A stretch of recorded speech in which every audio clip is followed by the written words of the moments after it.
So far during the retreat we've been looking at contemplation of the body, tracking the body. We've been talking about how important the body is in this practice. A very clear relationship to the body is central.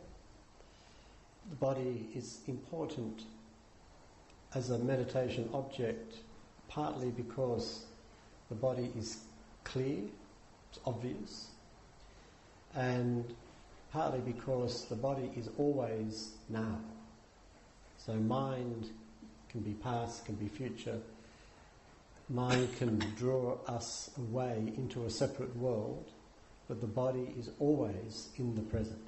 So to come back to the body is to come back to the present. The body is the first foundation of mindfulness, and for a good reason. The second foundation is Vedana, usually translated feeling, and today we will do an experiment in tracking Vedana, and so we'll just get started. We'll talk about it after the experiment. So if you get into your meditation posture,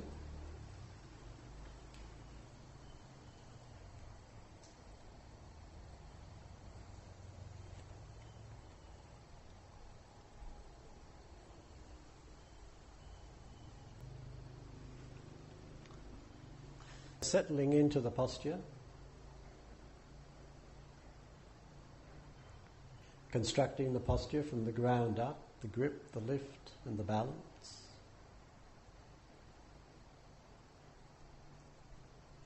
And opening up to the experience of the whole body.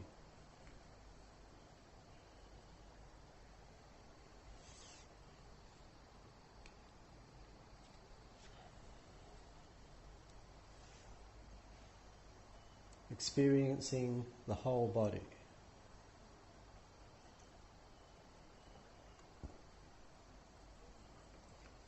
And then start to focus in on the movements inside the body that indicate breathing.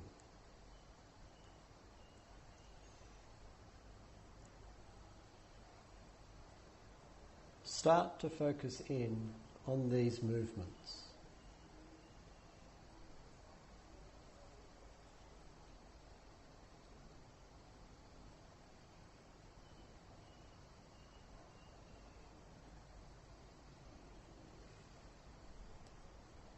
And now, watch the breathing.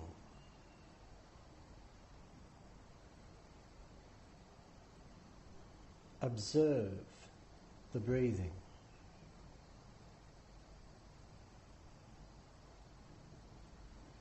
Witness the breathing.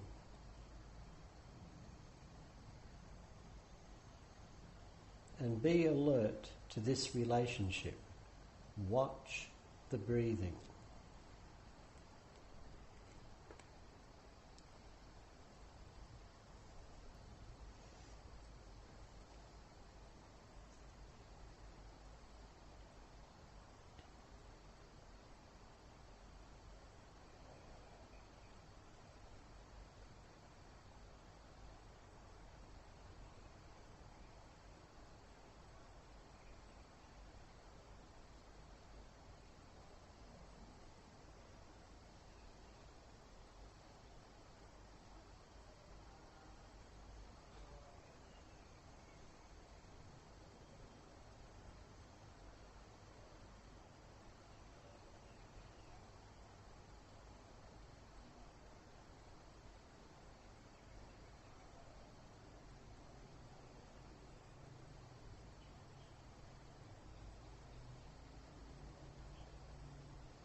And now feel the breathing. Don't watch it. Don't observe it. Don't witness it. Just feel it. Feel the breathing. No watching. Drop the watching. Feel the breathing.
And now come back to experiencing the whole body.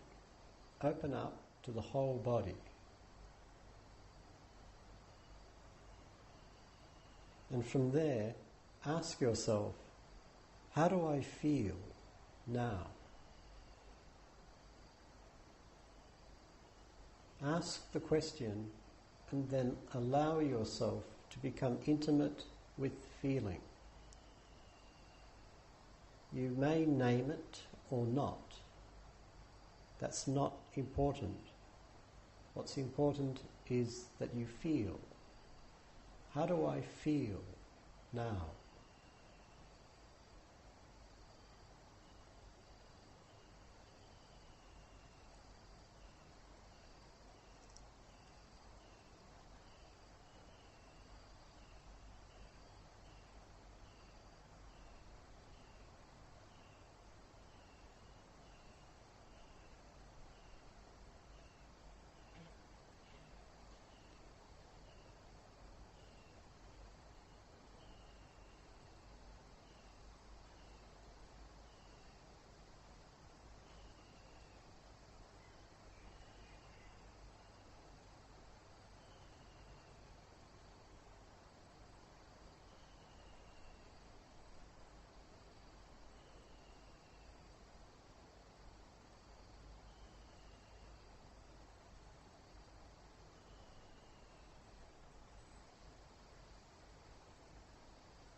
is there any difference between watching the breathing and feeling the breathing? And if there is, what is it?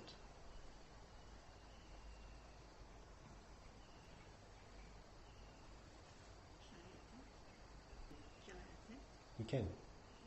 When I watch it, I'm looking at it, I'm actually watching the rising and falling. So it's like an object, I'm seeing something.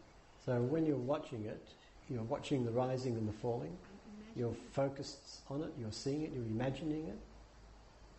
I'm in my mind, because I close my eyes, so I imagine that I'm seeing it rise and fall, to me watching. You're imagining a scene of rising and falling. Yep. And when I'm feeling it, it's just that it just comes and goes, and I feel that sometimes it's long, it's short, or whatever. Is that? So when you're feeling it, it just comes and goes, and it's either long or short or whatever. Yeah, stutters a bit, stretches out a bit, here, a bigger taking in of breath, something. Is it? It sounds like there's more detail in the feeling. We've got microphone. So it sounds like there's more detail in the feeling. Would that be right? No, feeling is what I get when I think of it as, it's doing this, it's doing that, it's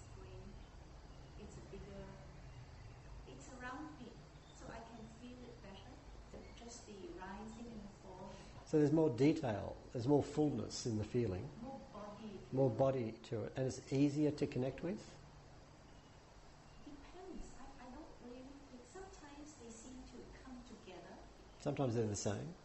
Yeah, so I can't really take them apart. Would you say that normally, with the rising and falling, would you normally watch it or feel it, do you think? Well, I can feel it. Before, in the past, when you reflect on what you have normally done, would you say that was mostly watching or feeling? When I first start, it's watching. And after that, it's sort of, maybe I disintegrate, I don't know. And then it becomes feeling, watching. So you start off by watching and then that becomes feeling as well. Anyone else? Anxious to get rid of that microphone. I see this word actually, I can watch body, but I can feel better. So you find watching difficult, but feeling is much easier. This morning, early in the morning, I wake up, I start to feel my feeling, the breath. At the time, the watching is quite clear. It's quite clear. The watching is clear in the morning. Just for a short while. After that, it begins and you cannot see anymore. Then you can just feel a bit feeling. And now also I try to watch it, but actually my watching is very bad. Because morning, I also feel that my breathing actually is just breathe for some time and suddenly it just draw and then become very short. Just expressive, very short. And you can just feel it and cannot watch it. So there is a difference between watching and feeling, and it sounds like feeling is what you do when you can't watch. Is that right? Anyone else? When watching the breathing, you feel it's more detached. Although it's focused, but more detached. But when you're feeling the breathing, you're within it. That's a different. Watching is more detached. It can be quite focused, but it's detached, it's separated. Yeah. But feeling is right inside it. Yeah. Much closer. Thank you. Anyone else find a difference? For me, watching is more like a movement. As a whole, as a very coarse, not very detailed, but it's clear. Awareness is there. When it comes to feeling, when I go into more detail, that is, I feel is flowing around my body. I can feel a bit of warmness, the warmth of me in my arm, and later I feel it, they're pushing lighter over here and pushing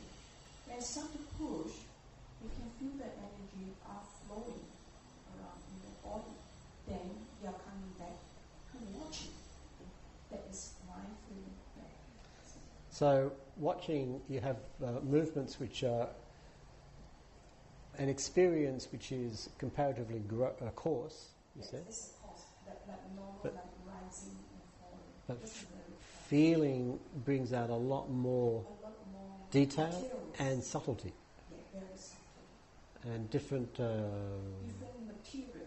yeah, different and aspects more of it materials come up. come up. Yeah. Yeah, that's, for me, feeling is in Yep. this way. Okay. Did anyone find absolutely no difference between watching and feeling? Yeah. None. Anyone else? Yep. Zero. I do this experiment, I've done it for some time, and the responses vary. Some people say that there is a difference, and it's quite clear. Some people say there's absolutely no difference whatsoever. Some people say there's no difference because I've always felt the breath. I've never watched it. Anybody would say that? Not today. And some people find watching much easier and more natural than feeling. Some people find feeling much easier and more natural than watching. Now, of course, this brings us to the whole question of what do we mean by feeling, which we haven't even talked about. Just a question. Who does the watching and who does the feeling? Mind This is for watching this and is- the heart for feeling or something like that? this is too profound a question, but I think we'll get there. I think I mean, I'm very worried if my mind is going to control everything I do, because Yeah. it's the whole point of meditation. yeah. Okay, we'll go into that. Let's you just hold it for a while, and it'll go away later. Let's have a look at what we mean by feeling, or rather what the Buddha means. The word is Vedana. Well, when the Buddha talks about it, and this is where he's talking about the tracking of feeling as feeling in Satipatthana. Here, a practitioner, when experiencing a pleasant feeling, knows she is experiencing a pleasant feeling. When experiencing a painful feeling, she knows she is experiencing a painful feeling. When experiencing a neither painful nor pleasant feeling, she knows she is experiencing a neither painful nor pleasant feeling. So feeling is divided into pleasant, painful, neither painful nor pleasant. In other words, feeling has got to do with the hedonic response to an experience. Feeling is the realm of affect. In English, we might say, that affected me greatly. Or we might say, that moved me greatly. The realm of affect is the realm of response, how we are moved by an experience. So, for example, I might be looking at the sunrise at SBS. I watch the sunrise. I see it, but does it move me in some way? Is it pleasant? Is it painful? How do I respond to it? That second one is the realm of feeling, of Vedana. It's how we respond to something. One way of looking at it is Vedana is like the flavour of experience. If you think about eating, when you eat, there's many physical sensations involved. There's crunchiness, smoothness, hardness, softness, wetness, dryness, and so on. And there's also the flavour. Now the flavour is not the crunchiness, the smoothness, the wetness, the dryness. It's different. But it's intimately caught up with the wetness, the dryness, the crunchiness, the smoothness. And it's the flavour which stimulates a response. If I get up to get more, what moves me to get up is the flavour. This is a rough analogy. So Vedana is the flavour of the experience. As that aspect of the experience which moves me, which provokes a response. The Buddha talks about these three basic flavours: pleasant, painful, neither. If the experience has a pleasant flavour, I am moved to hold on to it, to have more. If the experience is painful, I am moved to resist it, to reject it, to get rid of it. If the experience is neither painful nor pleasant, I am moved to ignore it, or to be confused about what to do about it. Should I hold it? Should I reject it? Should I hold it? Should I reject it? And so the mind will bounce back and forth. So I watch the sunrise. There is seeing, the visual world, and there is the response. I like that. I wish it would last longer. And that's the realm of feeling, of Vedana. Sometimes we might talk about the mind and the heart. By the mind here we would mean the head, and we would be referring to the cognitive aspect, the knowing. By the heart we would refer to the feeling aspect. And so Vedana belongs down here in the heart. And it's this relationship to experience. Is this making sense so far? For the Buddha, first of all, he will talk about the realm of panya, of wisdom, and this is a cognitive realm. This is the realm of knowing. And he'll talk about the realm of Vedana, and this is the realm of affect. And he'll talk about, for example, saddha. You've all come across that term, saddha. So usually translated faith. Saddha has to do with the heart. And again, it's feeling, it's Vedana. The heart is moved to respond to something. For example, we have the Buddha image here, and we can see it. Well, what is it? It's a work of art. Maybe it's not a first-class work of art, but it's okay. But in this context, we are moved by this object and we bow. Why do we bow? It's just a little statue. We bow because we are moved. The heart is moved. And this is the realm of Vedana, of feeling. In our minds, we know it's just a statue. But in our hearts, we are moved to bow. Vedana is this whole world of feeling and response, how we are touched by something and how we respond to it. Does that make sense? Vedana comes from the verb vedati, and this verb is ambiguous. It means both to feel and to experience. And this, I think, is important for the Buddha, because what he's saying is when we really experience something, we're feeling it. If I'm following my meditation object, I might have a relationship to it in which I am simply watching it.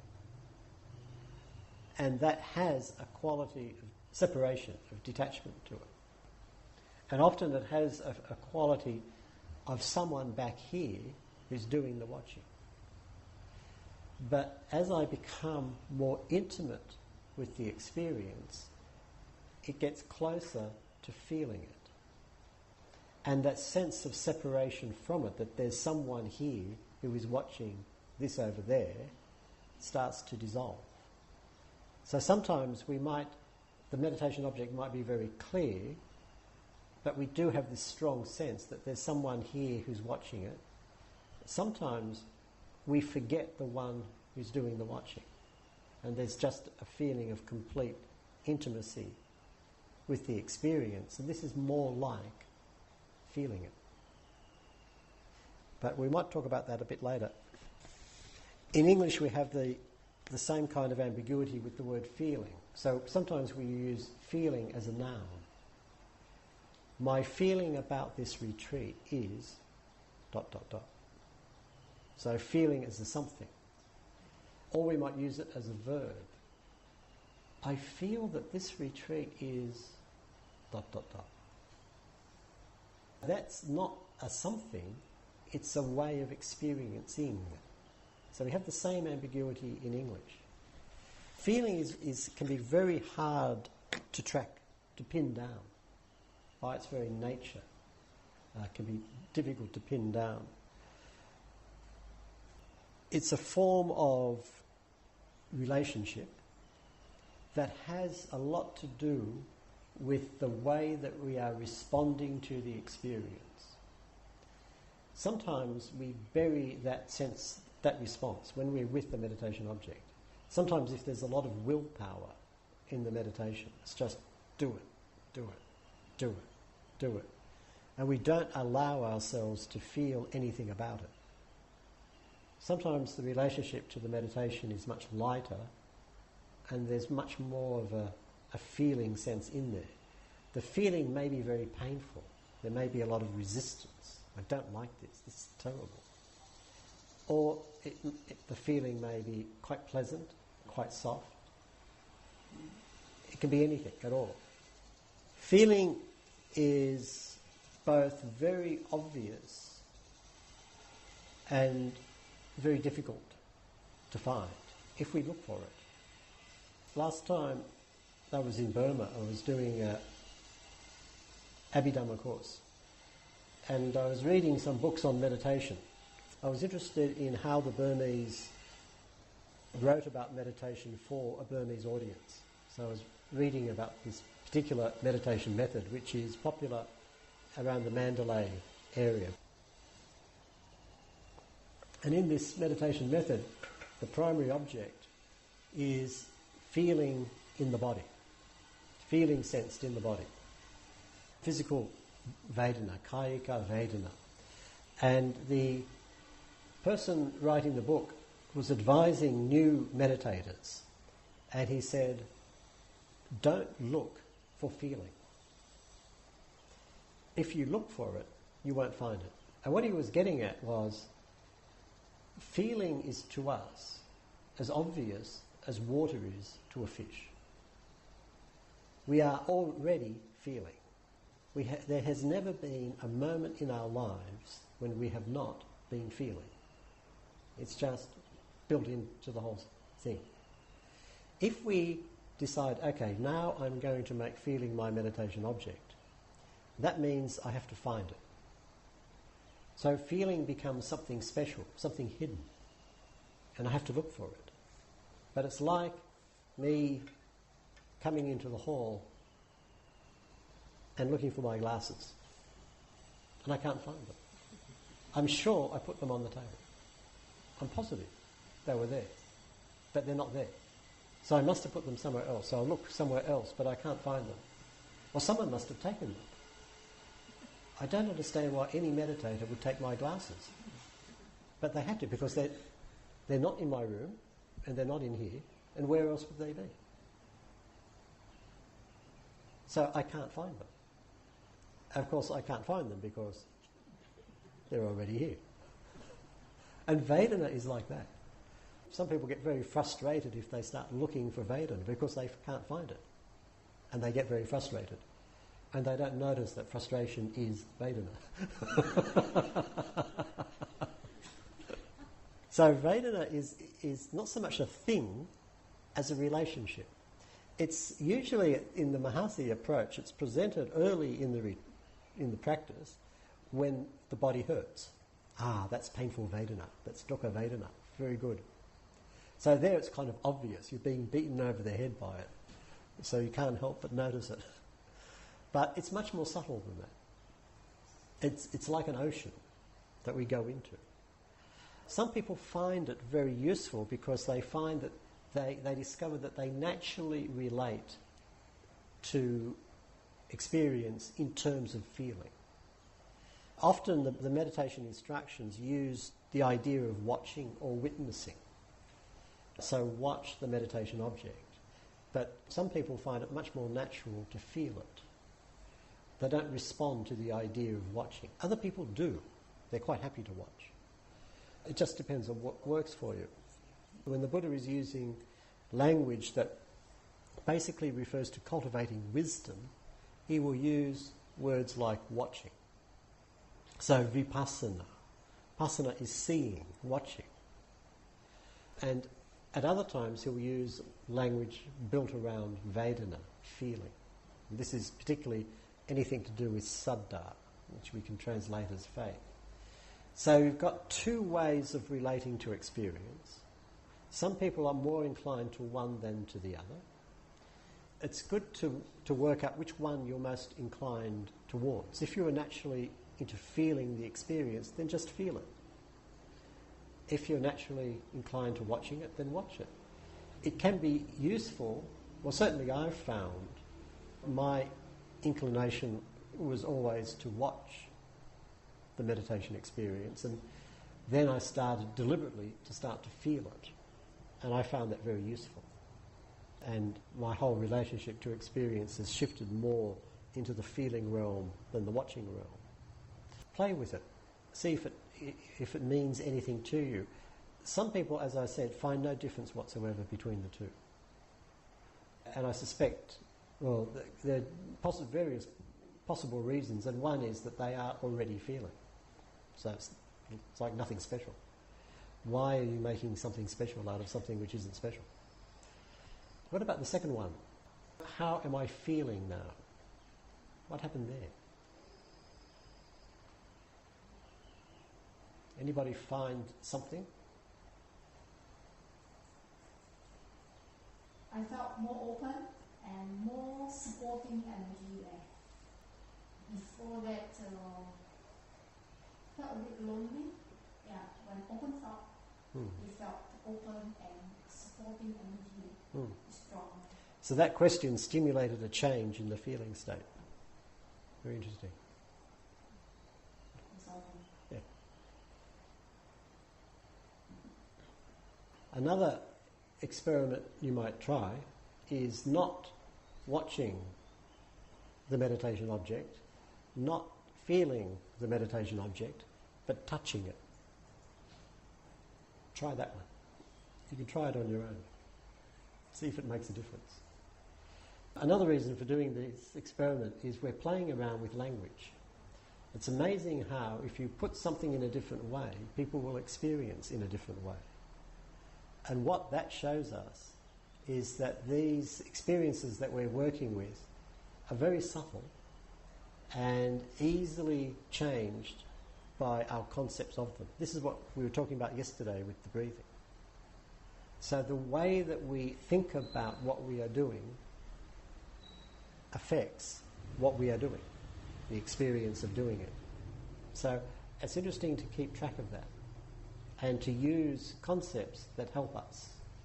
What we're looking for is a closer connection with experience. We're looking to get as close to our experience as possible. So if it helps to think in terms of feeling it, then do that. If it does not help, then forget it. Don't worry about it. And that's true of all these experiments that we do. If it's helpful, use it. If it's not helpful, forget it. When you touch, does that mean you have really got no faith? So therefore you have to verify that what you saw is real and what you felt is truly how you feel. No, touching is... But there's no saddha in itself. Oh, no. In fact, saddha and touching have a lot in common. You're always desperate to get rid of that microphone. No, touching is... when the Buddha talks about experience, when we experience something, the term that he uses is contact. If I see, my eyes have a particular sensitivity, and they have a sensitivity to light and colour. So light and colour strike that sensitivity, and therefore I see. The ears are part of the body that have a particular sensitivity to sound waves. Sound waves strike the ear sensitivity, and I hear. So I have a sensitivity, I have some kind of corresponding sense object. They impact, and there's awareness as well. So there's sensitivity, sense object, and awareness. And the Buddha says the meeting of the three is contact. And contact represents the immediacy of experience. Now, this is the English word contact. In Pali, it's passa, and it comes from the verb pusati, to touch. I am touched by experience.